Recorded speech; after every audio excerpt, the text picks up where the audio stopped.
এ মাসটার নাম কি? আরবি মাসের নাম কি? মুহররম।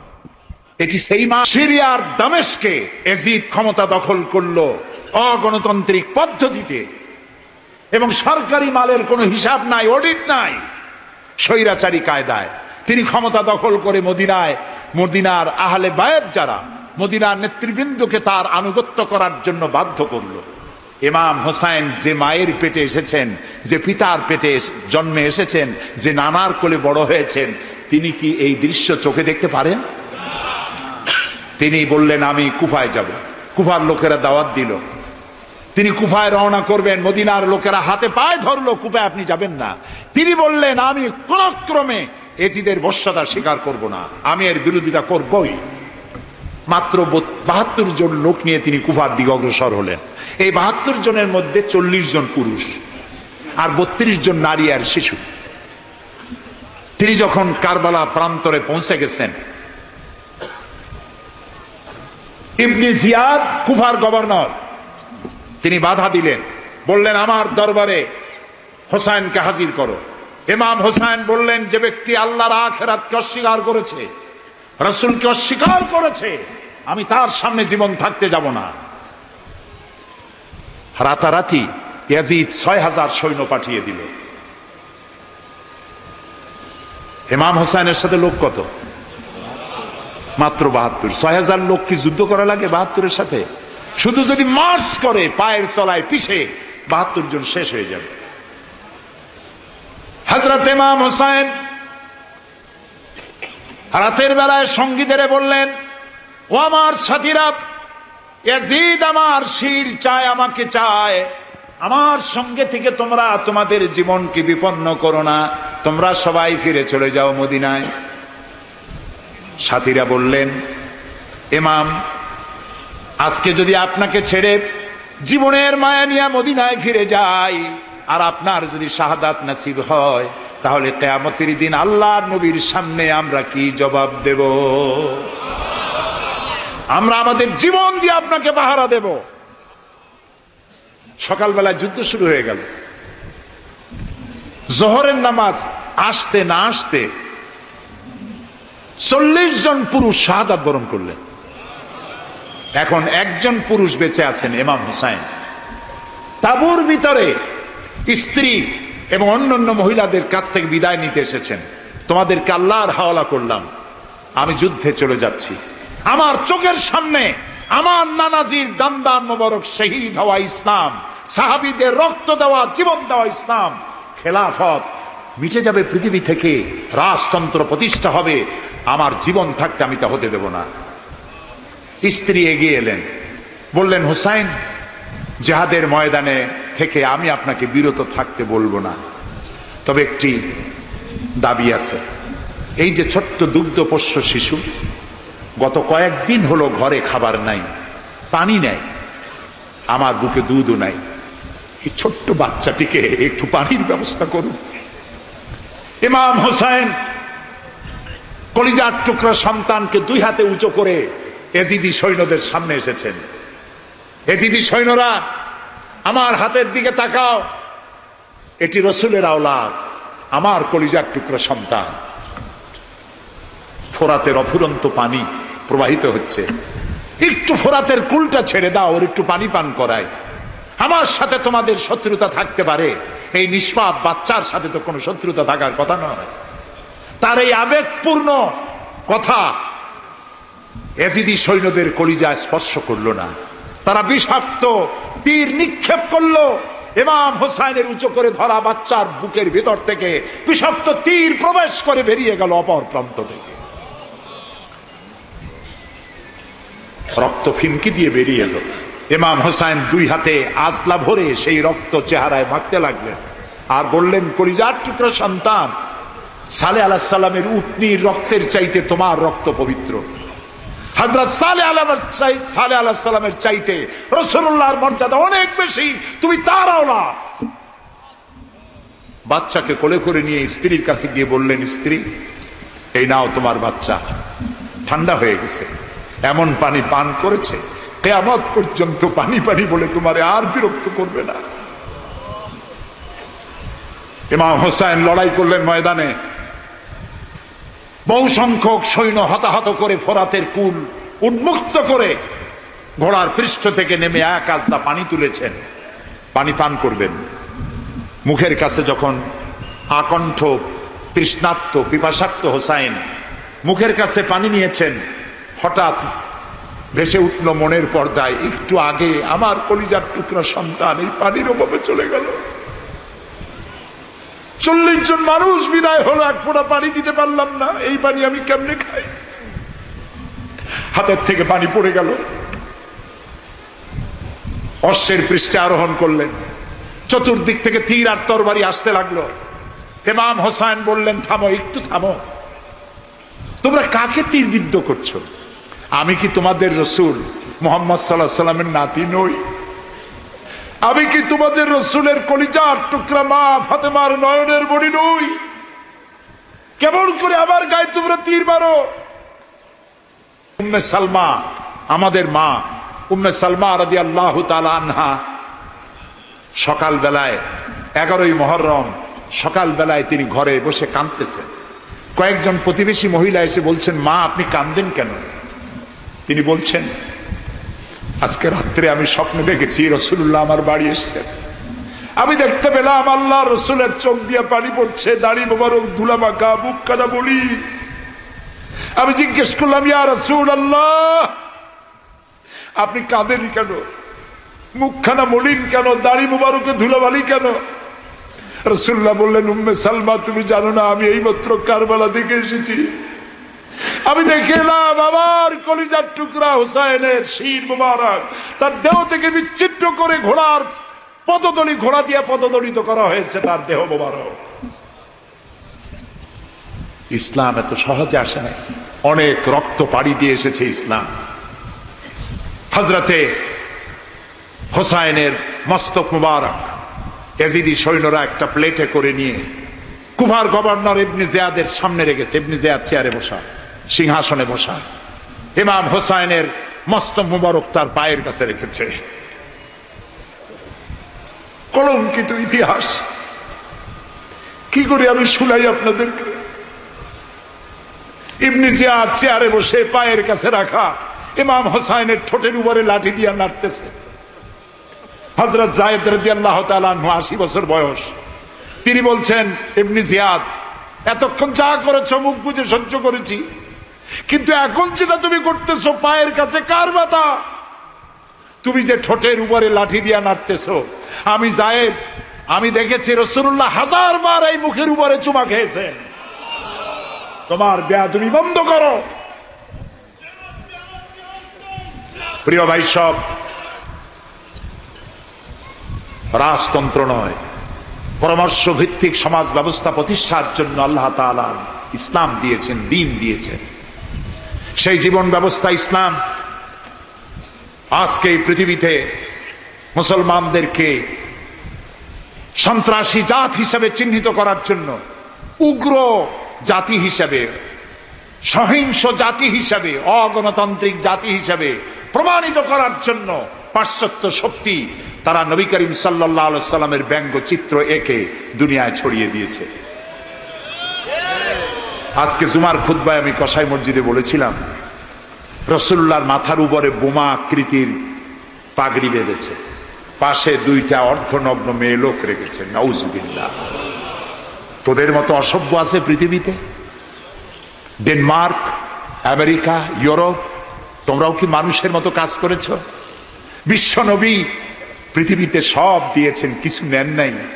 তাকে অপমান করার অর্থ হচ্ছে মানব সভ্যতাকে অপমান করা। রাসূলকে অপমান করার ক্ষমতা কারো নাই। তার সম্মান পাহাড় সমান নয়, তার সম্মান আকাশ সমান নয়।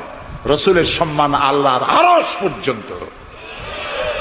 আল্লাহ তার আরশে আজিমে কাউকে দাওয়াত দেন নাই, বিশ্ব নবীকে দাওয়াত দিয়েছিলেন। আমি আমার বরিশালবাসীদের বলবো, মুসলমানদেরকে ধৈর্য ধারণ করতে হবে, আরো সংযমী হতে হবে। ইসলাম সর্বশ্রেষ্ঠ জীবন ব্যবস্থা। এই কল্যাণময় জীবন ব্যবস্থা প্রতিষ্ঠার জন্য এগিয়ে আসতে হবে মুসলমানদেরকে সকলকে। হিন্দুদেরকেও, হিন্দু বৌদ্ধ খ্রিস্টানদের বলি, আমার প্রিয় ভাইয়েরা, আপনাদের মধ্যে আমাদের মধ্যে পার্থক্য খুবই কম। হিন্দুরা বলেন এক ব্রহ্মা দ্বিতীয় নাস্তি, আমরা বলি লা ইলাহা ইল্লাল্লাহ, কথা প্রায় কাছাকাছি। আপনারা পুনর্জন্মে বিশ্বাসী, আমরা পুনরুত্থানে বিশ্বাসী। এই কোরআন শুধু মুসলমানদের জন্য নয়। আপনার ইসলাম কবুল করা লাগবে না। আমি ইউরোপ, আমেরিকা, অস্ট্রেলিয়া, আফ্রিকায় যখন অমুসলিমদের মধ্যে বক্তৃতা করি তখন বলি আপনাদের মুসলমান হওয়া লাগবে না, যে ধর্মে আছে সে ধর্মে থেকেই যদি কোরআন বর্ণিত আইন যদি মানেন, আপনি শান্তি পাবেন, দুনিয়ায় শান্তি পাবেন, আখিরাতে পরকালেও শান্তি পাবেন কিনা আল্লাহ ভালো জানেন, তবে দুনিয়ার শান্তি তো পাবেনই। কোরআনের আইন সকলের জন্য প্রযোজ্য। ইসলামের ব্যাখ্যা দিচ্ছিলাম, ইন্নাদ-দীনা ইনদাল্লাহিল ইসলাম, ইসলামের চাইতে কল্যাণময় জীবন ব্যবস্থা পৃথিবীতে আর নাই। বলেন সুবহানাল্লাহ। মা বোনদেরকে বলবো, আসুন ইসলামকে জানি, ইসলামকে বুঝি, ইসলামের সাথে নিজেদেরকে সম্পৃক্ত করি। এটি শুধুমাত্র নামাজ রোজা হজ জাকাতের ধর্ম নয়। নামাজ রোজা হজ জাকাত সহ অর্থনীতি, সমাজনীতি, রাষ্ট্রনীতি সবকিছুর সমন্বয় একটা জীবনের স্কিম, একটি পরিকল্পনা যা দিয়েছেন আল্লাহ তাআলা। সুবহানাল্লাহ বলুন। আমাদের দেশে ইসলাম এসেছে বড় বড় আলেম আর বড় বড় আল্লাহর ওলিদের মাধ্যমে ইসলাম এসেছে। হযরত খানজাহান আলী রহমতুল্লাহ আলাইহির কবর আছে না? কোথায়? বাগেরহাটে। খালি কুমির দেখেন না, ইতিহাস দেখেন। তিনি এসে, মানুষের খাবার পানি ছিল না, বড় বড় দিঘি কেটেছেন। এই ছিল তাদের কাজ। দিঘি কেটেছেন, পুকুর করেছেন, রাস্তা করেছেন, মসজিদ করেছেন। হযরত শাহজালাল রহমতুল্লাহ আলাইহি গৌর গোবিন্দের বিরুদ্ধে যুদ্ধ করা লাগে নাই, শুধু আযান দিয়েছেন আর তাদের মূর্তিগুলির কম্পন শুরু হলো। গৌর গোবিন্দ দৌড়াইয়া পলাইয়াও কুল পায় নাই, বিনা যুদ্ধেই দখল হয়ে গেছে সিলেট। সুবহানাল্লাহ। তাইফের ময়দানে ক্ষতবিক্ষত শরীর, রক্ত ঝরছে আল্লাহর নবীর গা থেকে। আহারে, আমি সেই জায়গাও দেখেছি, তাইফের সেই জায়গাটাও দেখেছি যেখানে রাসূলুল্লাহ বেহুশ হয়ে পড়েছিলেন, সব থেকে বেশি রক্ত পড়েছে। রাসূলুল্লাহ যখন হুশ আসতেন, বেহুশ হয়ে গেছিলেন, ফেরেশতারা দাঁড়ায় কাঁদতেছে আর বলছে, ইয়া রাসূলুল্লাহ, আপনার এই করুণ অবস্থা দেখে আকাশের ফেরেশতারা কাঁদতেছে, আমি সহ্য করতে পারছি না। জিবরাইল বলছেন, আমি হুকুম চাই, আপনি আমাকে হুকুম দেন, দুটা পাহাড় মিলায় দিয়া সব কাফের পিছে শেষ করে দিই। আল্লাহর নবী বলেন, জিবরাইল, আমি যদি হুকুম করি, আমার হুকুমে যদি দুই পাহাড় দিয়া মানবগুলিকে সব যদি পিছে মেরে ফেলে দাও, একটা কাফেরও যদি না বাঁচে, তাহলে কার কানে আমি পৌঁছাবো লা ইলাহা ইল্লাল্লাহু মুহাম্মাদুর রাসূলুল্লাহ। নবী করিম সাল্লাল্লাহু আলাইহি সাল্লাম বসে আছেন, গা দিয়ে রক্ত ঝরছে। এই অবস্থা দেখে তায়েফের এক লোক দৌড়াইয়া তার বাগানে চলে গেল, আঙ্গুর বাগান, বুখারীর হাদিস। আঙ্গুর বাগান থেকে এক গ্লাস আঙ্গুরের রস নিয়ে এসে রাসূলের হাতে দিলেন।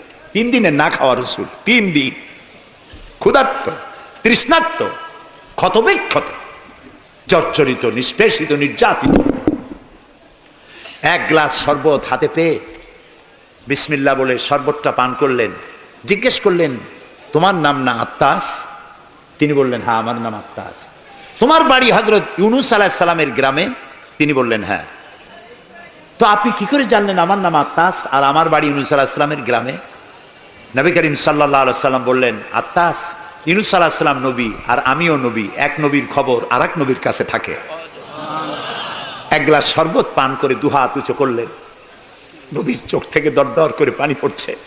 তিনি বলছেন, রব্বুল আলামিন, এই তায়েফবাসী ওরা বোঝে নাই যে আমি তোমার নবী, ওরা বুঝতে পারে নাই যে আমি তোমার রাসূল, ওরা না বুঝে আমাকে ক্ষতবিক্ষত করেছে। আল্লাহ, তুমি এর জন্য তায়েফবাসীদের উপরে গজব দিও না, তুমি শান্তি দাও, হেদায়েত দাও। দুনিয়ার সকল নবী কোন কোন ক্ষেত্রে অধৈর্য হয়েছেন, নবী করিম সাল্লাল্লাহু আলাইহি সাল্লাম কখনো অধৈর্য হন নাই। প্রিয় ভাই সব, সুলাইমান আলাইহিস সালাম রাষ্ট্র পেয়েছেন, পিঁপড়ার ভাষা বোঝেন। কার ভাষা? পিঁপড়ার রাজা আছে না, চেনেন পিঁপড়ার রাজা? মাঝে মধ্যে পরিচয় করেন পিঁপড়ার রাজা কারা। মাথাটা মোটা, পিঁপড়ার রাজা আমরাও বলি। পিঁপড়ার রাজাকে হাতে নিয়েছেন, ডান হাতে। সূরা আন-নামলে আল্লাহ তাআলা বলছেন। পিঁপড়া কথা বলতেছে, পিঁপড়া বলছে তার দলবলকে, সুলাইমান আলাইহিস সালাম আসতেছে তার সৈন্য সামন্ত নিয়ে, পায়ের তলায় পিষ্ট হয়ে মরে যাবি, সব গর্তে লুকা। তিনি পিঁপড়া হাতে নিয়ে কথা বলতেছিলেন পিঁপড়ার সাথে। সুলাইমান আলাইহিস সালাম কথা বলছেন পিঁপড়ার সাথে। এখন পিঁপড়ার ভাষা আমি বুঝি, এতে একটা অহংবোধ সৃষ্টি হতে পারে। পিঁপড়ারও ভাষা আমি বুঝি। নবুয়তের শান দেখুন, পিঁপড়ার ভাষা বুঝতেছেন, সেখানে তিনি বিনয়ী হয়ে গেলেন আল্লাহর সামনে। তিনি বললেন, রব্বি আউজি'নি আন আশকুরা নি'মাতাকাল্লাতী আন'আমতা আলাইয়া ওয়া আলা ওয়ালিদাইয়া। আয় আল্লাহ তাআলা, তুমি আমাকে ওই পরিমাণ শুকর আদায় করার তৌফিক দাও আমাকে, যে পরিমাণ নিয়ামত তুমি আমাকে দান করেছো। ওয়া আলা ওয়ালিদাইয়া, এবং আমার মা বাবার প্রতি যতটা নিয়ামত তুমি আমাকে দিয়েছো। ওয়ান আমালা সালিহান তারদাহু, আর আমাকে এমন আমল করার তৌফিক দাও যাতে তুমি খুশি হও।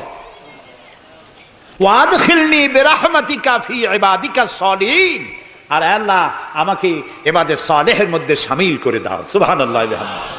প্রিয় ভাই সব, আমার মূল বক্তব্য ছিল এই সব সচ্চরিত্রবান সুপার কোয়ালিটির মানুষ আল্লাহর নবীরা মার খেলেন কেন? শুধুমাত্র দাঁত মাজা, সুরমা লাগান, দাড়ি লাগান। আমি যদি আপনাদের বলি সবাই দাড়ি রাখবেন, আপনারা কি আমার মারতে আসবেন? কেন মারবেন? আমি তো খারাপ কথা কিছু বলিনি, এই জন্য মারামারি হয় না। মারটা হইল কেন? মার হয়েছে এই কারণে নবীরা বলেছেন লা ইলাহা ইল্লাল্লাহ, আল্লাহ ছাড়া কোনো ইলাহা নাই, আইনদাতা নাই, বিধানদাতা নাই, একমাত্র আইনদাতা তিনি। এখন আল্লাহর আইনটা কি সেটা আমাদেরকে বুঝতে হবে, সেটার দিকে আমি আগাচ্ছি ইনশাআল্লাহ। নবী করিম সাল্লাল্লাহু আলাইহি ওয়াসাল্লাম যখন এই কালিমার দাওয়াত দিলেন, মার শুরু হয়ে গেল। যারা এতদিন বলছিল আল আমিন, কি বলছিল রসুলকে? আল আমিন, তারাই এখন নবী করিম সাল্লাল্লাহু আলাইহি ওয়াসাল্লামকে পাগল বলা শুরু করলো। রসুলকে পাগল বলা হলে আঘাত লাগে কার গায়ে? আঘাত লাগে কোথায়? আল্লাহর গায়ে বলা যাবে না, আল্লাহর অস্তিত্বে আঘাত লাগে। আল্লাহ রাব্বুল আলামিন এই কাফিরদের অপবাদের জবাবে আল্লাহ তাআলা প্রতিবাদ করলেন। তিনি বললেন, ওয়ামা সাহিবুকুম বিমাজনুন, তোমাদের সাথী পাগল নয়, তোমাদের সাথী বললেন আল্লাহ তাআলা। কেন? তোমরা তো এই লোককে হতে দেখেছো, তার শৈশব, কৈশোর, যৌবন, আর এই বয়স পর্যন্ত তোমরা তাকে চোখের সামনে দেখেছো। পাগলামির কি দেখলে তোমরা তার ভেতরে? কেন পাগল বলো? তিনি পাগল নন, তিনি শায়ের নন, তিনি জাদুকর নন, তিনি গণক নন, তিনি আমার নবী। প্রিয় ভাই সব, মুসলমানেরা মার খাচ্ছে, পালিয়ে বেড়াচ্ছে। বুখারী শরীফে এসেছে ওয়ান খাব্বাব বিনিল আরিত রাদিয়াল্লাহু তাআলা আনহু আন্নাহু قال শাকাউনা ইলা রাসূলিল্লাহ সাল্লাল্লাহু আলাইহি ওয়াসাল্লাম ওয়া হুয়া মুতাওয়াসসাদুন বুরদাতুন লাহু ফি জিল্লিল কাবা। হযরতে খাব্বাব বলেন, আমরা অত্যাচারে অত্যাচারিত হয়ে একদিন নবী করিম সাল্লাল্লাহু আলাইহি ওয়াসাল্লামের কাছে গেলাম, যে দেখতে পেলাম তিনি কাবা শরীফের ছায়ায় চাদর মুড়ি দিয়ে আরাম ফরমাচ্ছেন। আমরা কাছে গিয়ে বললাম, আলা তাদউ লানা আলা তাস্তানসিরু লানা ইয়া রাসূলুল্লাহ, হে রাসূল। মাইর খাইতে খাইতে আমরা শেষ হয়ে গেলাম। আমাদের মুসলমানদের উপরে আগুন চাপা দেওয়া হচ্ছে, পাথর চাপা দেওয়া হচ্ছে, বেলালকে উটের পায়ের রশিতে বেঁধে উট তাড়ানো হচ্ছে। ক্ষুধার জ্বালায় শেষ হয়ে গেলাম, ঘুমাইতে দেয় না, মাইরে অস্থির হয়ে গেলাম। হে রাসূল, আপনি কি আল্লাহর কাছে আমাদের জন্য দোয়া করবেন না? আপনি কি আমাদের জন্য আল্লাহর কাছে সাহায্য প্রার্থনা করবেন না? বুখারীর হাদিস। রাসূলুল্লাহ উঠে বসলেন, বললেন, ও খাব্বাব, তোমাদের আগে এই পৃথিবীতে যারা এসেছিলেন সেই সমাজের সমাজপতিরা কলেমার দাওয়াত দেওয়ার অপরাধে তাদেরকে ধরতো। ফায়ুখাজুর রাজুলু ফায়ুহফারু লাহু ফিল আরদ, তারা তাদেরকে ধরতো আর তাদের জন্য গর্ত খনন করত। ফায়ুজআলু ফিহা, এরপরে সেই গর্তের ভিতরে তাকে কোমর পর্যন্ত গেড়ে দিত। সুম্মা ইউতা বিল মানশার, এরপরে করাত আনা হতো। ফায়ুদাউ আলা রাসিহি, এরপরে করাত তার মাথার উপরে রাখা হতো। ফায়ুজআলু নিসফাইন, এরপরে করাত দিয়ে চিরে জীবন্ত মানুষকে দুই টুকরা করে ফেলে দেওয়া হতো। মা ইয়াসুদ্দুহু যালিকা আন দীনি, এত বড় অত্যাচারের পরেও সে যুগের একজন মুসলমানকেও আল্লাহর দ্বীনের পথ থেকে এক চুলো তারা সরাতে পারে নাই।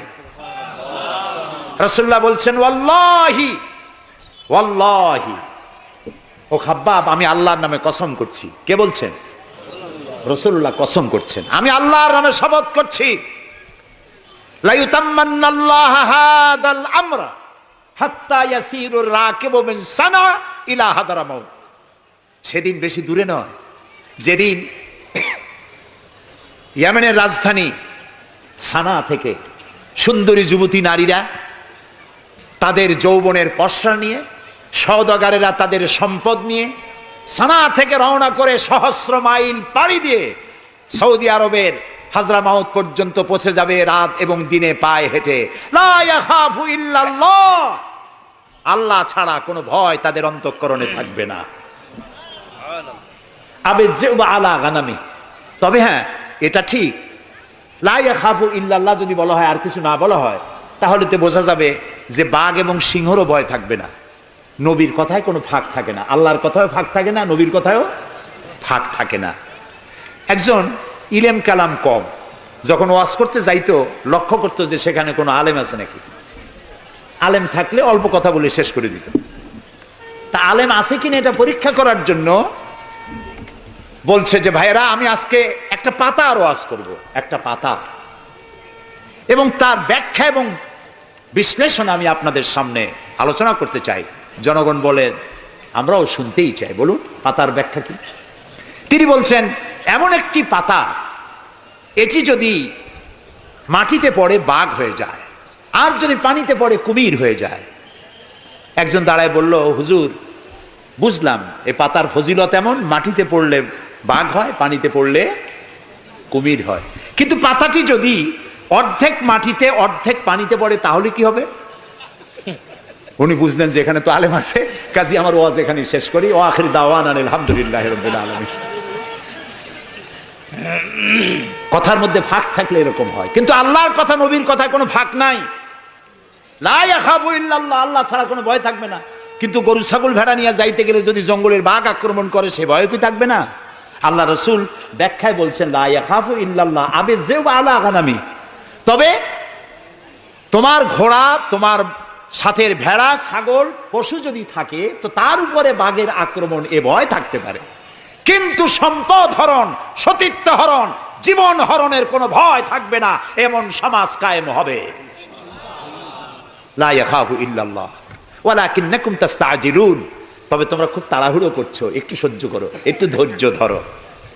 নবী করিম সাল্লাল্লাহু আলাইহি সাল্লাম একটি সুন্দর সমাজ উপহার দিলেন। আমি ইতিহাস থেকে আপনাকে শোনাতে চাই। রাসূলুল্লাহ ইন্তেকাল করেছেন, ঐতিহাসিকরা লিখছেন মদিনার এক যুবতী নারী কি সমাজ কায়েম করে গেল শোনেন। রাসূলুল্লাহ ইন্তেকাল করেছেন, ঐতিহাসিকরা লিখছেন সেই সমাজের একটি যুবতী নারী মদিনা থেকে কোনো এক আত্মীয়র বাড়ি বেড়াতে রওনা করেছেন। যেতে যেতে আত্মীয়র বাড়ি পৌঁছবার আগেই সন্ধ্যা হয়ে গেল। মনে মনে ভাবলো এখন যদি আমি কোনো পরপুরুষের সামনে পড়ি তাহলে তো আমার সতীত্ব যাবে, অলঙ্কারাদিও যাবে, সারা জীবনের লালিত সম্পদ নষ্ট হয়ে যাবে।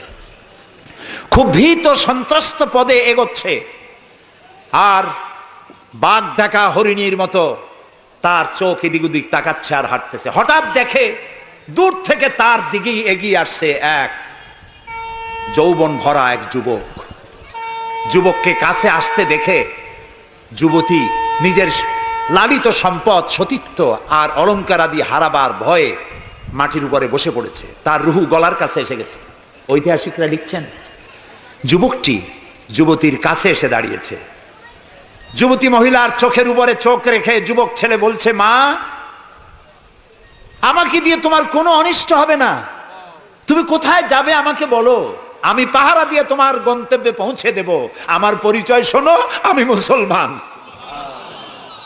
সুবহানাল্লাহ। রাসূলুল্লাহ এই মুসলমান বানিয়েছিলেন, এই সমাজ বানিয়েছিলেন। তাই আমি আফসোস করে বলি, মরা মানুষ জিন্দা হওয়ার কোন সুন্নত যদি থাকতো, আর একজন সাহাবী যদি আজ জিন্দা হতেন আর আমাদেরকে যদি দেখতেন, তাহলে চিৎকার দিয়ে বলতেন আল্লাহর কসম রাসূলুল্লাহ দান্দার মোবারক শহীদ করে সাহাবীরা জীবন দিয়ে যে মুসলমান বানিয়ে রেখে গিয়েছিলেন, আল্লাহর কসম এগুলো সেই মুসলমান না। আমাদের চরিত্র এই পর্যায়ে পৌঁছে গেছে। রাসূলুল্লাহ সাল্লাল্লাহু আলাইহি ওয়াসাল্লাম ইসলাম দিয়ে মানুষকে একটি সুন্দর সমাজ দিয়েছেন। ইসলাম মানেই শান্তি। বলেন তো ইসলাম মানে কি? বলেন না, অর্থ কি? শান্তি। তবে শর্ত সাপেক্ষে, যারা আনুগত্য করবে তাদের জন্য শান্তি। আমরা একজন আর একজনের সঙ্গে দেখা হলে কি বলি? আসসালামু আলাইকুম।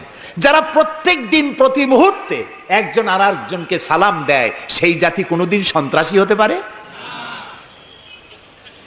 সালামু আলাইকুম, আপনি বললেন ওয়ালাইকুম আসসালাম। নবী করিম সাল্লাল্লাহু আলাইহি ওয়াসাল্লাম বলেছেন আফশুস সালাম ওয়া আতইমুত তুআম ওয়া সাল্লু আন-নাসু বিন-নিয়াম তাদখুলুল জান্নাতা বিস-সালাম। তিনটি কথা। কয়টি কথা শুনতেছেন আপনারা? এক নম্বর হচ্ছে সালাম বিনিময় করো বেশি করে। রাসূলুল্লাহ বলছেন একটা গাছের এপাশে বসে দেখা হয়েছিল, সালাম দাও। গাছটা ঘুরে আসছে, লোকটা আবার সালাম দাও। আমাদের দেশে অভ্যাস নাই। সব বসেরা চায় আমার অধীনস্থ লোকেরা আমারে সালাম দিক। রাসূলুল্লাহ তার স্ত্রীকে সালাম দিতেন। এমনকি রাস্তা দিয়ে যাওয়ার সময় বাচ্চা পোলাপান খেলাধুলা করছে, তাদেরকে তিনি সালাম দিতেন। আমরা কি দেই? আমরা দেই না। হুজুররা মনে করেন মুরিদরা আমারে দেবে, মন্ত্রী মনে করে অন্যরা আমারে দেবে, এসপি মনে করে পুলিশ আমারে দেবে। কিন্তু সালাম যিনি আগে দেবেন তিনি অহংকার মুক্ত। সুবহানাল্লাহ। এবং এই সালাম অন্যরা বলে কি সুপ্রভাত, গুড মর্নিং, গুড ইভিনিং, শুভ সন্ধ্যা, শুভরাত্রি। এটার ব্যাখ্যা কি?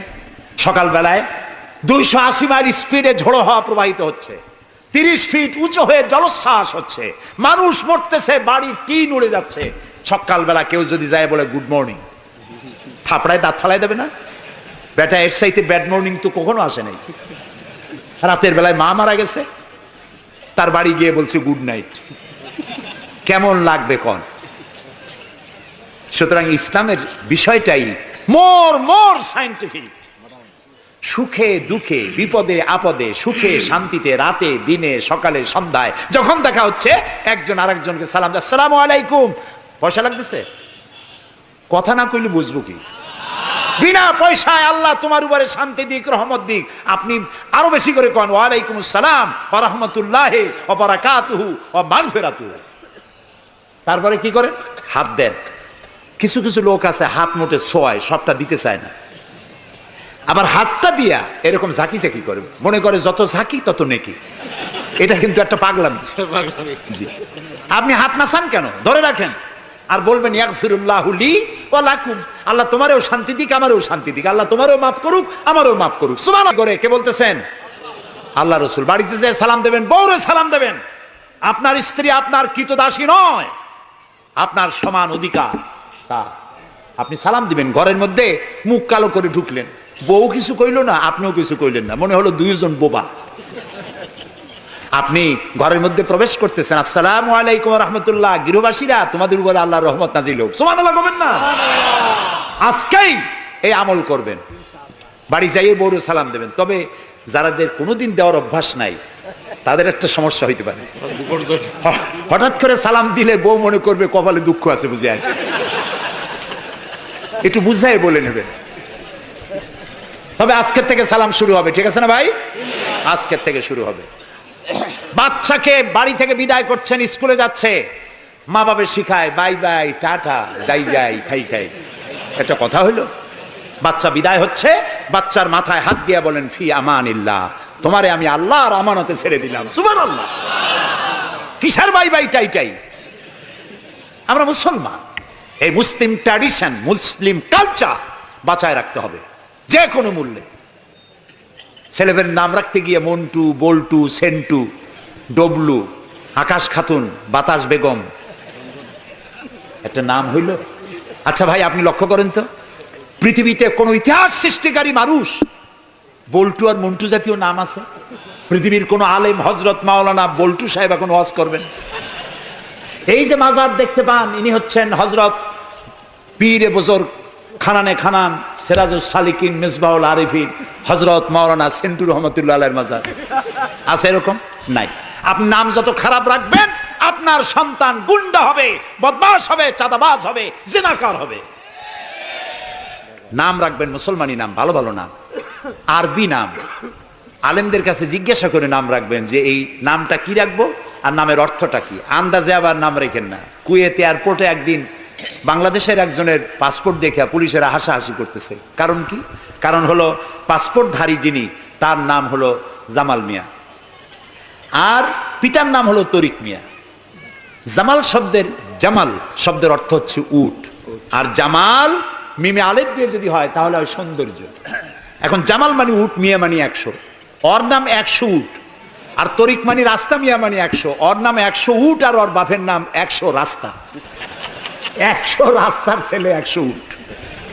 তা খালি আরবি রাখলে তো হবে না, নামে আরবির অর্থ কি? জি, অর্থবোধক নাম রাখতে হবে।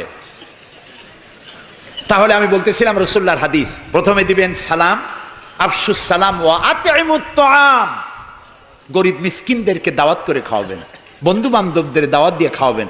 খাওয়া খাওয়াইতে কিন্তু মহব্বত বাড়ে, চক্ষু লজ্জার সৃষ্টি হয়। খালি অপরের পয়সা দিয়ে রিক্সায় চড়বেন, রিক্সায় 2 জন উঠলো, একজন নামে হেঁটে চলে গেল, একসাথে 2 জনে খাইলো, আর একজনে খেলাল করতে করতে বাইরে গেলো, পয়সাও দিল। এই চালাকি এক সময় ধরা পড়ে যায়। এই জন্য মানুষকে বাড়িতে দাওয়াত দিয়ে খাওয়ানো, রাসূলুল্লাহ বলেন দাওয়াত দিয়ে খাওয়াও। তাহাদ্দু তাহাব্বু, হাদিয়া দাও, মহব্বত বাড়বে। কারো অসুখ হয়েছে, তার বাড়িতে একটু আঙ্গুর নিয়ে যাও, একটু কমলা নিয়ে যাও। তোমার শত্রু যদি হয়, চক্ষু লজ্জার সৃষ্টি হয়ে যাবে। কান্নাহু ওয়ালিয়ুন হামিম, দেখা যাবে সে চরম দুশমন ছিল, সে তোমার বন্ধু হয়ে গেছে। সুবহানাল্লাহ বলেন না? ওয়াসাল্লু আন-নাসু বিন-নিয়াম। আর 3 নম্বরে, মানুষ যখন ঘুমায়া থাকে তখন তুমি নামাজ পড়িও। কোন সময়? কোন তো? ও, তাও তো আপনারা জানেন, মধ্যরাতের পরে যখন মানুষেরা ঘুমায় থাকে তখন তুমি নামাজ পড়িও। এ রাত্রে কেন? কারণ মানুষের কাছে সব থেকে বড় ভালোবাসার সত্তাকে বলেন আল্লাহ, তারপরে আল্লাহ রাসূল। এখন যাকে ভালোবাসি তার সাথে তো প্রেম করতে হবে। প্রেম কি নোটিশ দেওয়া হয়? SMS করে আজকাল হয়। কিন্তু ভালোবাসা বিজ্ঞাপন দিয়ে হয় না, মাইকিং করে হয় না। ভালোবাসা হয় কিসে? কন্ত প্রেম কিসে হয়? লজ্জা করে বলতে, করছেন তো এক সময়। গভীরে, রাতে, অন্ধকারে, একাকিত্বে ভালোবাসা হয়। তো মানুষের সবচাইতে প্রিয় হচ্ছেন আল্লাহ তাআলা, প্রিয়তম। এর থেকে প্রিয় আর মুসলমানদের জন্য কেউ হইতে পারে না। দিনের কোলাহল পূর্ণ অবস্থার ভেতর দিয়ে তুমি তার সঙ্গে আবেগময় কণ্ঠে কথা বলতে পারবা না, এটা আল্লাহ তাআলা জানেন। তাই আল্লাহ তাআলা বলেছেন ওয়াজআলনান নাহারা মাশা, দিন বানাইছি রোজগার করার জন্য, কাজ করো, বসে থাকবা না। ফাইজা কুদিয়াতিস সালাত ফান্তাশিরু ফিল আরদ, নামাজ পড়া হয়ে গেছে, মসজিদে বসে থাকতে পারবা না। অভিশাপ, জোহরের নামাজে রক্ত হয়েছে, অফিস বন্ধ করে নামাজ পড়ো, জোহর পড়ো, সুন্নত পড়ো। নফল পড়তে পারবা না জোহরের সময়, তসবিহ পড়তে পারবা না, কারণ এই তসবিহ পড়ে নফল পড়ে সময় নষ্ট করে পূর্ণ বেতন নিলে বেতন হালাল হবে না। মেডিকেল নিয়ে সুস্থ মানুষ সেল্লা দিতে যাবা, পয়সা হারাম, নেক পয়সা হবে না, হালাল পয়সা কামাই দিতে হবে।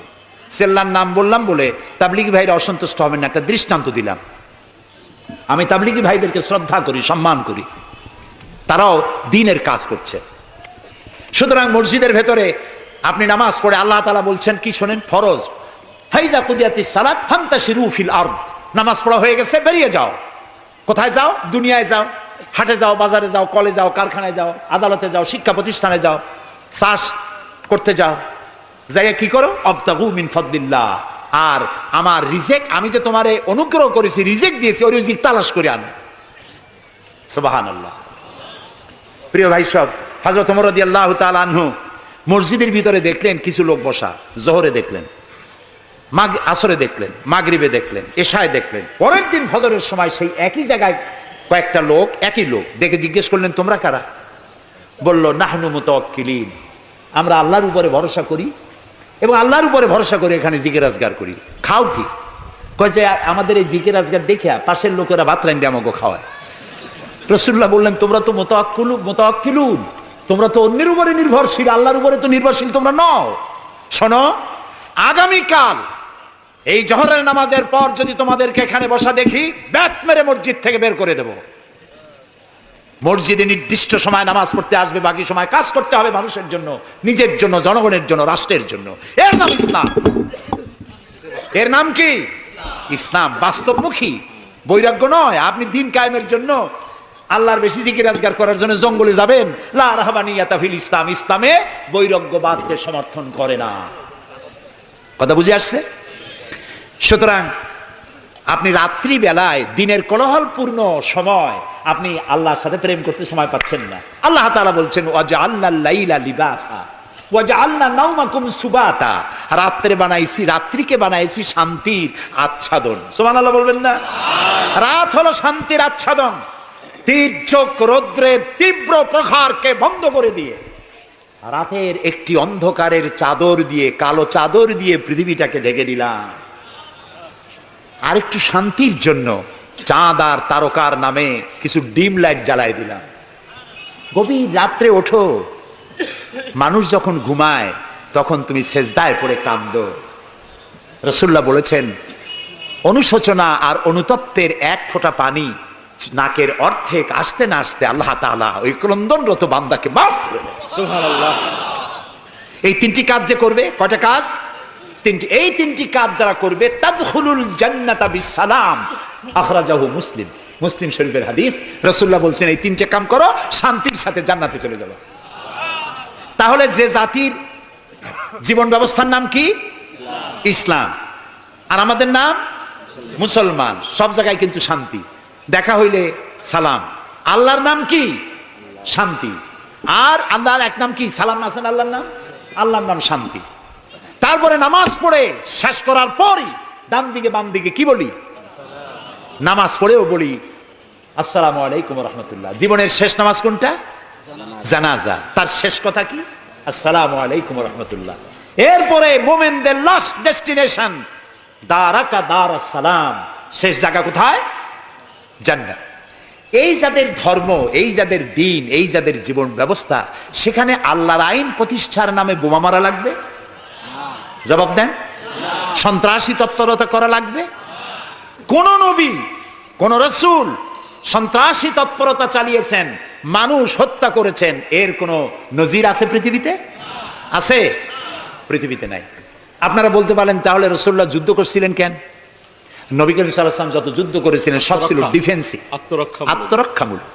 তিনি নিজে যুদ্ধ শুরু করেছেন, এর কোন নমুনা নাই। একটি হাদিস পাওয়া যাবে না যে নবী করিম সাল্লাল্লাহু আলাইহি ওয়াসাল্লাম ক্ষমতা গ্রহণ করার পর সাহাবীদের রাতের বেলায় পাঠিয়ে দিয়েছেন, ওই গ্রাম আমার উপর ঈমান আনে নাই, বাড়ি শুদ্ধ জ্বালায় দাও, হত্যা করো, বলেছেন? সুবহানাল্লাহ। বন্দীরা এসেছে, বন্দীদেরকে তিনি শর্ত করেছেন, বন্দীদের খাবার দিয়েছেন, থাকার দিয়েছেন, আর বলেছেন কোন বন্দী যদি একটা নিরক্ষর লোককে অক্ষর জ্ঞান সম্পন্ন করাতে পারে, স্বাক্ষর দিতে পারে, এই জ্ঞানটুকুন যদি দিতে পারে, এর বিনিময়ে তাকে মুক্তি দেওয়া হবে। আজকে আমেরিকা আমাদেরকে ভদ্রতা শিখায়। বন্দীদের সাথে তোমরা কি ব্যবহার করেছো? আল গারিব কয়েদখানায় কি অসভ্যর বর্বরতা তোমরা করেছো! পৃথিবীর ইতিহাসকে ম্লান করে দিয়েছো, সভ্যতার মুখে কালিমা লেপন করেছো। আল গারিব কয়েদখানার তারা কি করেছে, আমি ভাষা দিয়া ভদ্রলোকের সামনে তা উচ্চারণ করতে পারবো না।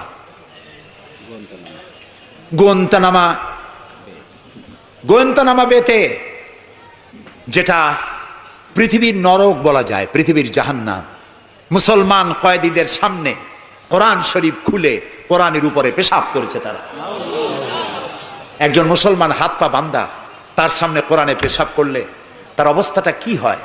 সে তো আত্মহত্যা করতে চায়, তখন আমার জীবন চলে যাক, কোরআনের অমর্যাদা তো সহ্য করা যায় না। তোমরা তাই করেছো। তোমরা ইরাকে 70 বছরের বৃদ্ধা নারীকে দুই পার দুই হাতের উপরে ভর করে গাধার মতো বানাইয়া তার পিঠের উপরে তোমরা চড়ে বাজারে বাজারে ঘুরেছো। তোমরা সেই জাতি। তোমরা নারীত্বের অমর্যাদা করেছো, মনুষ্যত্বের অমর্যাদা করেছো। বাংলাদেশকে গণতন্ত্র শিক্ষা দেওয়ার জন্য তোমাদের আসার কোনো জরুরত নাই।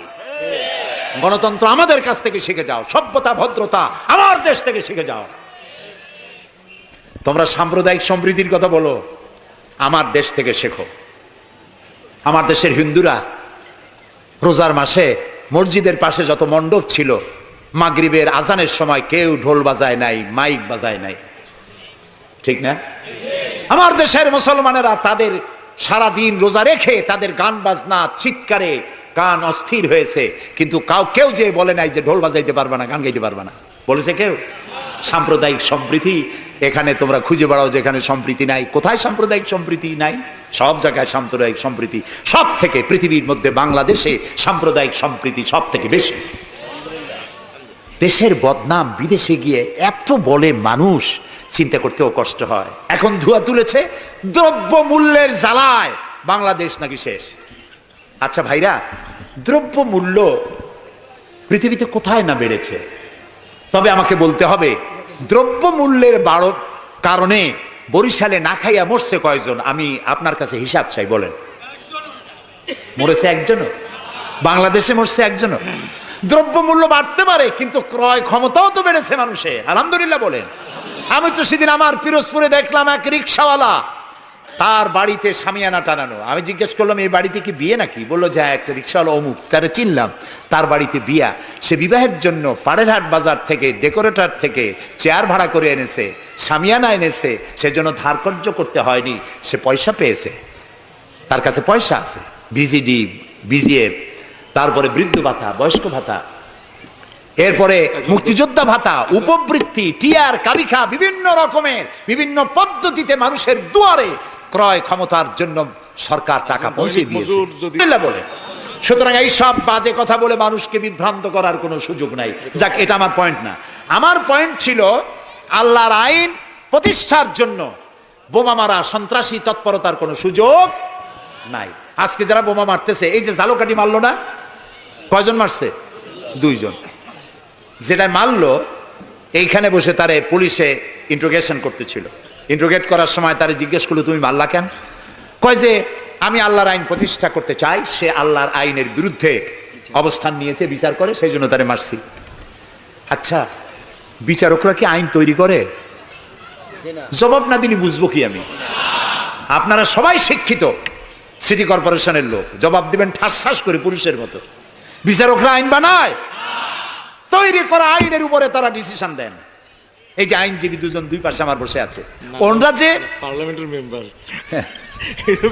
আদালতে এই জন্য এমপি কে দেখাই দেয়। জি, তো এই যে 2 জন আইনজীবী বসে আছেন আমার পাশে, ওনরা প্রতিষ্ঠিত আইনের উপরে ওনরা আর্গুমেন্ট করেন। আমার দেশে যত আইন আছে, সিভিল ল যেটা, সেখানে তো ইসলামী আইন আছে। আছে না বললেন কেন? আন্দাজে সিভিল লর মধ্যে আছে, ক্রিমিনাল লর মধ্যে কিছুটা নাই, কিন্তু সিভিল লর মধ্যে আছে। মুসলিম পারিবারিক আইন, এটা তো আছেই। সুতরাং বিচারক মারা, আইনজীবী মারা। এরপর বললো, আচ্ছা তুমি যদি এখন মরো, কয় যে আমি তো শহীদ হয়ে যাবো। আরে উল্লুক, তুমি শহীদ হবা কেমনে? তুমি তো মানুষ খুন করে আসছো, তোর তো জাহান্নামে যাওয়া লাগবে।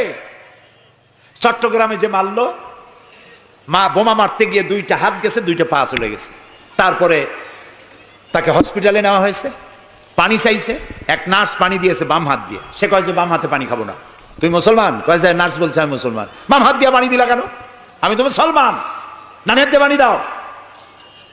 আমি শুনে পরে এক বক্তৃতায় বললাম, আসছে মানুষ খুন করিয়া, ও এখন বাম হাত আর ডাইন হাত তালাশ করে। একজনের নাকি মোষ ছিল খুব বড়, আছে না এরকম কিছু মোষওয়ালা, বড় মোষ, ঠোঁট ঠোঁট ঢাকা। কিছু কবি, বুদ্ধিজীবী, এরা কোন রকম বুদ্ধিজীবী হইতে চাইলে এরকম একটু মোষ বড় থাকা লাগে, চুল টুল 5-6 মাস কামায় না, এরকম একটা অবস্থা। আর মাথাটা ইন্টারন্যাশনাল এয়ারপোর্ট, চুল টুল নাই, স্টেডিয়ামের মতো, চতুর্দিকে কিছু দর্শক আছে, মাঝখানে খালি। তো এইরকমের একজন মোষওয়ালা, ঘন মোষ, এত বেশি মোষ যে টর্চ মারিয়াও বোঝা যায় না যে লোকটা হাসে না কান্দে।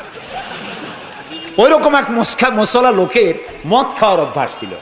মদের গ্লাস বাম হাতে, আর ডান হাত দিয়ে মোষগুলো উঁচু করিয়া বাম হাত দিয়ে মদ খাইতেছে বহুত কষ্ট করে। একজন জিজ্ঞেস করলো, ভাই তুমি মদ খাওয়াতে এত কষ্ট করতেছো কেন? ঢকঢক করে গিললেই তো হয়, মোষগুলো উঁচু করে নেছো। কয় যে ভাই, হযরত ওলামায়ে কেরামের মুখে শুনছি পানি টানি কিছু খাইতে গেলে মোষ লাগলে মাকরু হয়। ও খাইতেছে মদ, ও মানুষ খুন করে আসছে, আর ও বলতেছে যে আমি বাম হাতের পানি খাবো না। বেটা তুই জাহান্নামে যাবি। আল্লাহ তাআলা বলেছেন, ওমাই ইয়াকতুল মুমিনান মুতাআম্মিদান ফাজাযাউহু জাহান্নাম খালিদান ফিহা ওয়া গাদাবাল্লাহু আলাইহি ওয়া লানাহু ওয়া আ'আদ্দা লাহু আযাবান আযীমা। আল্লাহ তাআলা বলেছেন, যে ব্যক্তি কোনো মানুষ হত্যা করে, মুমিন হত্যা করে ইচ্ছে করে, তার একমাত্র শাস্তি হলো জাহান্নাম। কে বলতেছে? আল্লাহ তাআলা। জাহান্নাম এবং আল্লাহর লানত, এবং চিরকাল সে জাহান্নামে থাকবে। আল্লাহ তাআলা আরো বলছেন, ওমান কাতালা নাফসান বিগাইরি নাফসিন আও ফাসাদিন ফিল আরদ ফাকান্নামা কাতালান নাসা জামিআ। যদি বিচারকরা বিচারের মাধ্যমে কাউকে মৃত্যুদণ্ড না দেয়, এরকম কোন মানুষকে কেউ যদি হত্যা করে, সে একটি মানুষ হত্যা করলো না, সে যেন বিশ্বের সমগ্র মানব গোষ্ঠীকে হত্যা করলো। একটা মানুষ হত্যা করার অপরাধ হচ্ছে বিশ্বের সব মানুষ হত্যা করার সমান। ওয়ামান আহিয়াহা, আর কেউ যদি একটি মানুষকে বেঁচে থাকার সুযোগ করে দিল, ফাকান্নামা আহিয়ান নাসা জামিয়া, সে যেন সারা পৃথিবীর মানুষগুলিকে বেঁচে থাকার জন্য সুযোগ করে দিল। যারা মানুষ হত্যা করে তাদের শাস্তি কি? আল্লাহ তাআলা বলছেন, ইন্নামা জাযাউল্লাযীনা ইউহারিবুনাল্লাহ ওয়া রাসূলাহু ওয়া ইয়াসআউনা ফিল আরদি ফাসাদান। যারা আল্লাহর এই জমিনে বিপর্যয় সৃষ্টি করতে চায়, সন্ত্রাস সৃষ্টি করতে চায়, তাদের জন্য 4 প্রকার শাস্তি। কয় প্রকার শাস্তি? কে বলতেছে? যারা বোমা মারে, যারা গ্রেনেড হামলা করে, যারা মানুষ হত্যা করে, যারা শান্তিপূর্ণ সমাজের উপরে সমাজকে বিশৃঙ্খলা সৃষ্টি করতে চায়, আল্লাহ তাআলা তাদের জন্য 4 প্রকারের শাস্তি নির্ধারণ করেছেন। আইয়ুকাত্তালু, তাদেরকে হত্যা করো, আও ইউসাল্লাবু, অথবা তাদেরকে শুল দণ্ডে দিয়ে দাও, আও তুকাত্তা আইদিয়াহুম ওয়া আরজুলিহিম, অথবা তাদের ডান হাত আর বাম হাত উল্টা কেটে দাও। হয় প্রথমে ডান, পরে বাম পা, বাম হাত ডান পা, একটার উল্টা আর একটা কাটো। চতুর্থ, আও ইয়ানফাউ মিনাল আরদ, অথবা দেশ থেকে বহিষ্কার করে দাও। সুতরাং আজকে যারা সন্ত্রাসী তৎপরতা চালাচ্ছে, তাদের সাথে ইসলামের কোনো সম্পর্ক নাই। পত্রিকার মাধ্যমে, এক শ্রেণীর সাংবাদিকতার মাধ্যমে, এক শ্রেণীর ধর্মনিরপেক্ষ রাজনীতিবিদরা এই সমস্ত সন্ত্রাসের দোষ আলেমদের মাথায় উঠায় দিতে চেয়েছিল। আল্লাহ আমাদের রক্ষা করেছেন, আলহামদুলিল্লাহ। বাংলাদেশের সমস্ত মসজিদ, মাদ্রাসার ইমাম, শিক্ষক, আলেম, ওলামা, পীর, বুজুর্গ সব ময়দানে নেমে পড়ে প্রতিবাদ জানিয়েছে, ইসলামের সাথে এর কোনো সম্পর্ক নাই, সম্পর্ক থাকতে পারে না। বিদায় হজে শুনতেছেন, নবী করিম সাল্লাল্লাহু আলাইহি ওয়াসাল্লাম বক্তব্য রাখছেন। বিদায় হজে নবী করিম সাল্লাল্লাহু আলাইহি ওয়াসাল্লাম বললেন, ও সাহাবীরা, আজকের কোন দিন? তারা বললেন, আজকে 9 জিলহজ, ইয়াউমে আরাফা। এটা কি মাস? তারা বললেন, জিলহিজ্জা, এটা জিলহজ মাস। যে ঘর তোমরা তওয়াফ করো, এই ঘরটা কার? সাহাবীরা বললেন, এটা আল্লাহর ঘর। নবী করিম সাল্লাল্লাহু আলাইহি ওয়াসাল্লাম বললেন, আজকের দিন, আরাফাতের দিন যেমন পবিত্র, আজকের মাস যেমন পবিত্র, আল্লাহর ঘর যেমন পবিত্র, তোমাদের একের রক্ত আরেকজনের কাছে সেই রকম পবিত্র। সুবহানাল্লাহ বলেন। রাসূলুল্লাহ বলছেন, একটি মানুষ হত্যা করা কত বড় অপরাধ শোনো। গোটা বিশ্ব ধ্বংস হয়ে যাওয়া আল্লাহর কাছে সহজ, একটা মানুষ হত্যা করা এর থেকে বেশি কঠিন আল্লাহর কাছে। এবং কিয়ামতের দিন আল্লাহ সর্বপ্রথম হত্যার বিচার করবেন। কাবিল আর হাবিলের বিচার দিয়া রক্তের বিচার শুরু হবে সর্বপ্রথম। সুতরাং হত্যা করা সন্ত্রাসবাদীদেরকে আপনারা ধরিয়ে দেবেন। জেএমবি নামে, জেহাদের নামে যারা কলঙ্ক সৃষ্টি করেছে ইসলামের, তাদের ব্যাপারে কোনো ছাড় দেওয়া যাবে না।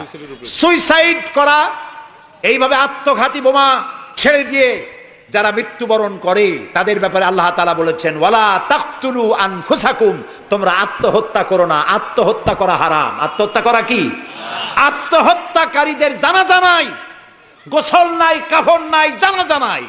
আত্মহত্যা যারা করবে, কিয়ামতের দিন আল্লাহর জান্নাত হারাম, চিরকাল জাহান্নামে থাকতে হবে। আত্মহত্যা করবে, সেই অস্ত্র দিয়ে নাকি বিচার হবে? জি, যে অস্ত্র দিয়ে আত্মহত্যা, আপনি তো হাদিসও জানেন। রাসূলুল্লাহ বলেছেন যেটা দিয়ে সে নিজেকে হত্যা করবে, ওই অস্ত্র দিয়ে তাকেও সে নিজেকে নিজে ওইটা দিয়ে আত্মহত্যা করতেই থাকবে কিয়ামতের দিন। বলেন নাউযুবিল্লাহ। প্রিয় ভাই সব, আমি ইসলাম আপনাদের সামনে বুঝাচ্ছিলাম, মারামারি কাটাকাটির মধ্য দিয়ে ইসলাম আসে নাই। ইসলাম এসেছে ভালোবাসা, আন্তরিকতা, প্রেম, উদারতা, ঔদার্য, মহব্বত আর রাসূলের অনুপম চরিত্র মাধুর্যের মধ্য দিয়ে ইসলাম প্রতিষ্ঠিত হয়েছে। এর থেকে শান্তির ধর্ম, এর থেকে ভালো জীবন ব্যবস্থা, এর থেকে সায়েন্টিফিক জীবন ব্যবস্থা পৃথিবীতে আর নাই। এই ইসলাম এর মধ্যে আল্লাহ আমাদেরকে পয়দা করেছেন, বলি আলহামদুলিল্লাহ। আজ আর বলবো না, বাকি কথা বলবো আগামীকাল ইনশাআল্লাহ।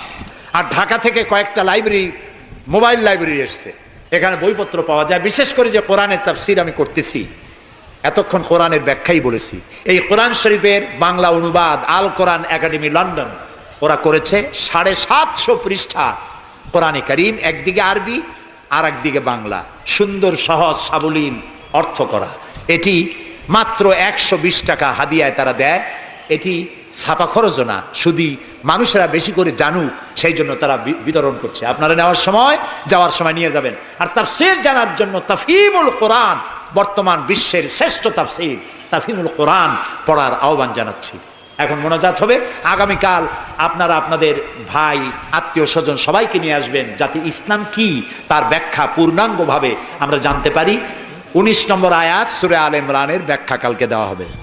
রব্বানা যালামনা আনফুসানা ওয়া ইল্লাম তাগফির লানা ওয়া তারহামনা লানাকুনান্না মিনাল খাসিরিন। আয় আল্লাহ তাআলা, হাজার হাজার মুসলমান নরনারী দীর্ঘক্ষণ ধরে তোমার কোরআনের কথা শুনেছি, নবীর কথা শুনেছি। আল্লাহ তাআলা মেহেরবানি করে আমাদের জিন্দেগীর গুনাহ খাতাকে মাফ করে দাও রব্বুল আলামিন। তাম পৃথিবীর মাটির নিচে যত মুমিন মুমিনাত শুয়ে আছে তাদেরকে ক্ষমা করে দাও। আল্লাহ তাআলা আমাদের প্রিয় জন্মভূমি বাংলাদেশের উপরে তোমার রহমত নাজিল করো। হায় আল্লাহ তাআলা, এই দেশে শান্তি, শৃঙ্খলা, সমৃদ্ধি, এদেশের গণতন্ত্র, এদেশের সাম্প্রদায়িক সম্প্রীতি, এদেশের অখণ্ডত্ব, অস্তিত্ব কিয়ামত পর্যন্ত তুমি অক্ষুণ্ণ রাখো। আল্লাহ, এই দেশে যারা বিশৃঙ্খলা সৃষ্টি করতে চায়, নৈরাজ্য সৃষ্টি করতে চায়, আল্লাহ তাআলা এখানে যারা সন্ত্রাসী তৎপরতা চালাতে চায়, তাদের হেদায়েত করো, তাদের হেদায়েত করো। হেদায়েত যদি ওদের নসিবে না থাকে, তাহলে এই দুষ্টদের হাত থেকে, এই দুষ্ট রাহু এর থেকে আল্লাহ তাআলা এদের কবল থেকে, এদের খপ্পর থেকে, এদের ষড়যন্ত্র থেকে, এদের চক্রান্ত থেকে 56,000 বর্গ মাইলের এই ছোট্ট দেশ আর এই 14-15 কোটি মানুষকে আল্লাহ তুমি রক্ষা করো। আগামীকাল এ মাহফিলের শেষ দিন, তোমার বান্দা বান্দীদেরকে বিপুল পরিমাণে এসে কোরআনের কথা শোনার এবং আমল করার তৌফিক দিয়ে দিও। আয় আল্লাহ রব্বুল আলামিন, জনম দুঃখিনী গর্ভধারিণী মা, যিনি না খেয়ে আমাদের মুখে, ক্রন্দন মুখে চুমা দিয়া, শত চুমা দিয়া হাসি ফুটাইছেন, না খেয়ে আমাদেরকে খাওয়াইছেন, আমরা না ঘুমানো পর্যন্ত ঘুমান নাই, এত কষ্ট করেছেন যেই মা, আল্লাহ কবরটাকে বেহেশত বানাইয়া দাও। বাপজান এত কষ্ট করলেন, বাড়ি ঘর বানাইয়া দিয়া খালি হাতে বিদায় হয়ে গেছেন, কোন হালতে আসি জানি না, আল্লাহ আব্বার কবরটাকে বেহেশত বানাইয়া দাও।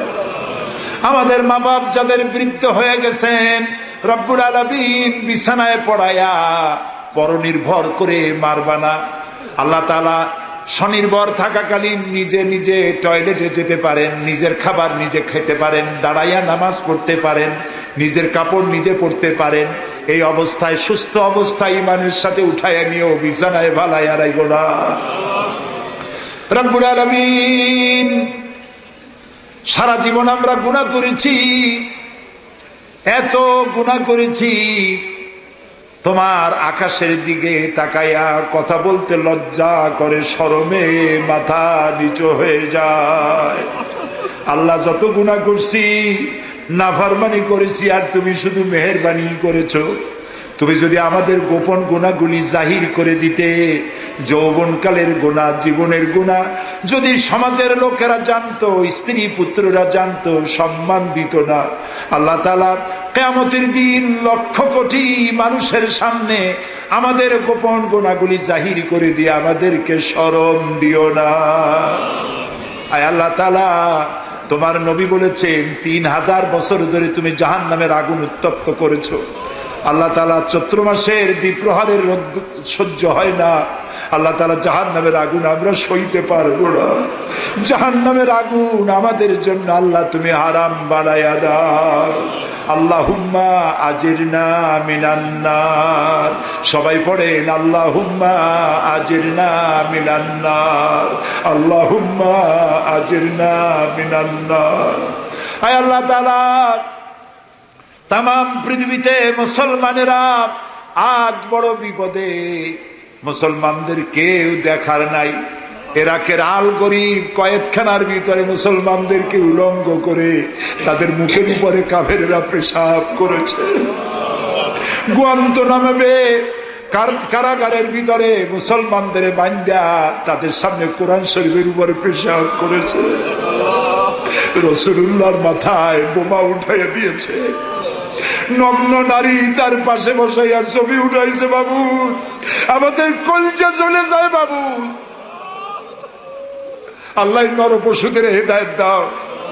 আল্লাহ পরাশক্তির নামধারী তথাকথিত সভ্যতাকে আল্লাহ তুমি হেদায়েত দিয়ে দাও।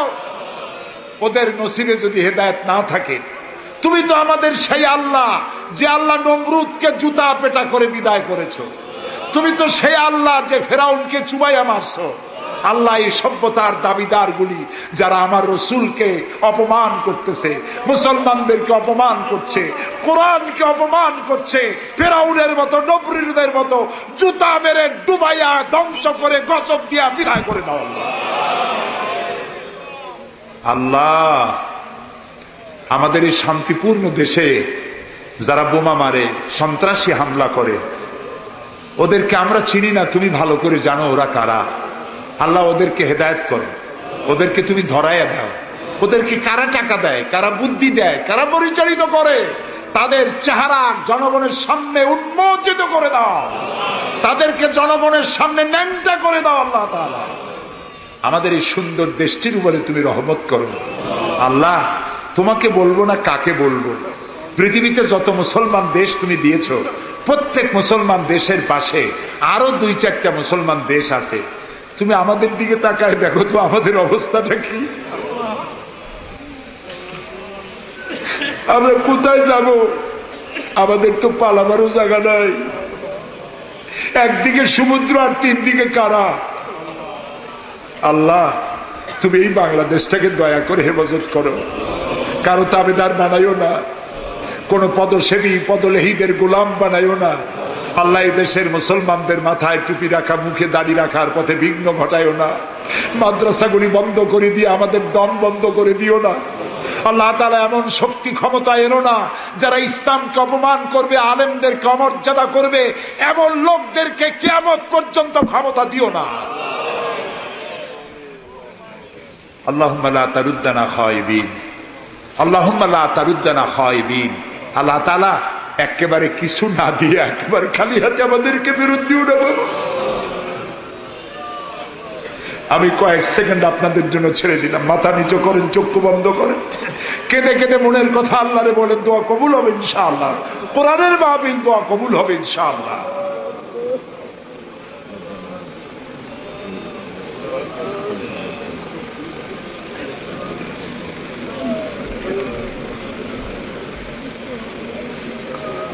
আয় আল্লাহ, তুমি নিশ্চয়ই শুনতে পাচ্ছ আমরা কি বলছি। তুমি নিশ্চয়ই দেখতে পাচ্ছ আমরা কোথায় বসা আছি। আল্লাহ তাআলা, তুমি তাকিয়ে দেখো, তোমার অনেক বান্দীরা তারা বহু কষ্ট করে এসছেন। আল্লাহ, তোমার বান্দীদের আরজি পুরা করো। মহিলাদের, মা বোনদের ব্যাধি মাফ করো। যার সন্তান নাই, নিঃসন্তানীকে সন্তান দাও। যাদের ছেলে মেয়ে বড় হয়েছে, বিয়ে দিতে পারে না, বিয়ের ব্যবস্থা করে দাও। রুজি রুটিতে যাদের অভাব অনটন, আল্লাহ তাদের ব্যবস্থা করে দাও।